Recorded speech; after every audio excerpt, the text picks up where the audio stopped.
Kooxda kubadda cagta ee Dekedda ayaa qaadatay tababarkii ugu dambeeyay ee ka hor isku diyaarinta kulanka sida weyn loo wada sugayo ee galabka Arbacada ay soo aadan ay la ciyaari doonaan kooxda Horseed. Waa kulankii lixaad ee ay dheelayso fasal ciyaareedkan naadiga Dekedda. Shantii kulan ee ugu dambeysay oo ay ka soo muuqato horyaalka heerka koowaad ee dalkeena Soomaaliya, Somali Premier League. Kooxda Dekedda 4 ka mid ah ay badisay halka midna ay gashay, waxayna leedahay 13 dhibcood, waana kooxda jadwalka horyaalka Soomaaliya dhinaca kala sareynta hoggaanka u haysa. 3 sano oo isku xigta ayay ku guuleysanaysay Dekedda horyaalka dalka.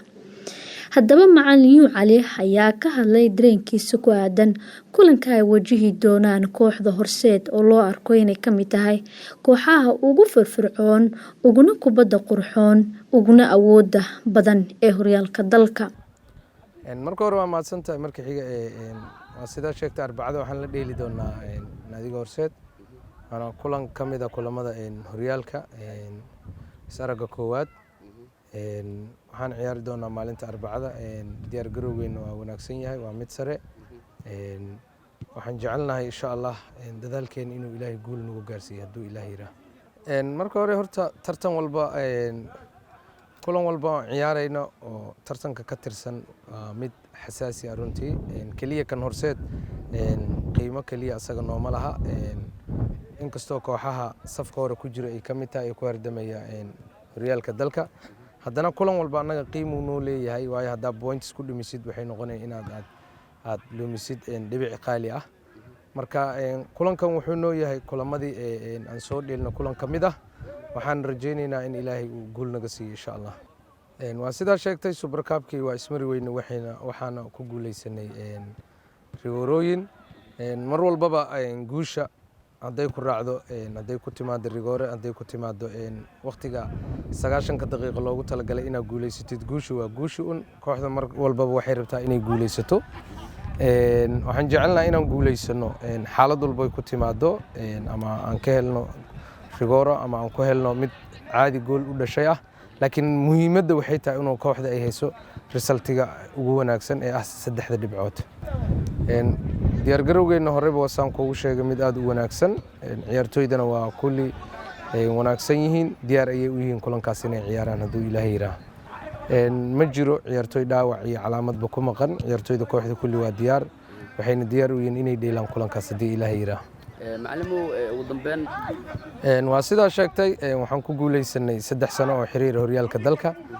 Sanadkii afraadna wali hoggaanka anaga hayna. Shaqadana waxaa ka mid ah inay ciyaartooy kooxda ka tagto kooxda kuwa ku soo biiraan. Marka haddii aad aragto wajiyo cusub waa qayb ka mid ah shaqooyinka. Ciyaartooydii naga tagto kooxa kale ku biireen, waxaan u rajaynaynaa nasiib wanaagsan. Ciyaartooy kale ayaa iyagana ku soo biiray. waxaan u rajaynaynaa iyagana kooxda inay waqti wanaagsan iyo guulal wax ku ool ay la qaybsadaan hadduu Ilaahay yiraahdo. sidoo kale qaar ka mid ah xidigaha Dekedda oo ugu horeeya kabtanka kooxda ayaa siyaabo kala duwan waxay uga hadleen ciyaartan weyn. bismillaah horta diyaar garoweyna waa diyaar garow ugu dambeeyay aan wartageyna dhigeena Horseed. Horseedna waa ogtiin waa tiimka aan kaliya aan xifaaltano aan horyaalka aan ku hardamno kii hore aan ku wada hardameyno kana aan ku wada hardameyno.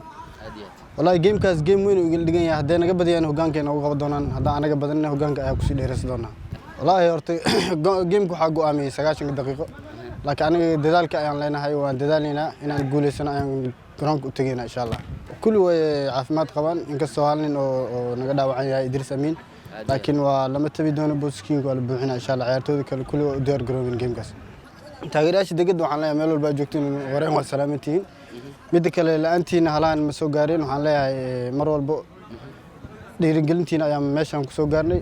mar walba waxaan leeyahay hambalyo garoonkana soo buux dhaafiya ayaan leeyahay.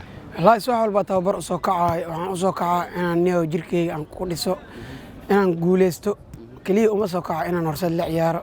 waxaan u soo kacaa inaan koobkii 10 koox la dhigay kooxda ku guuleysaneed inaan ka mid noqdo.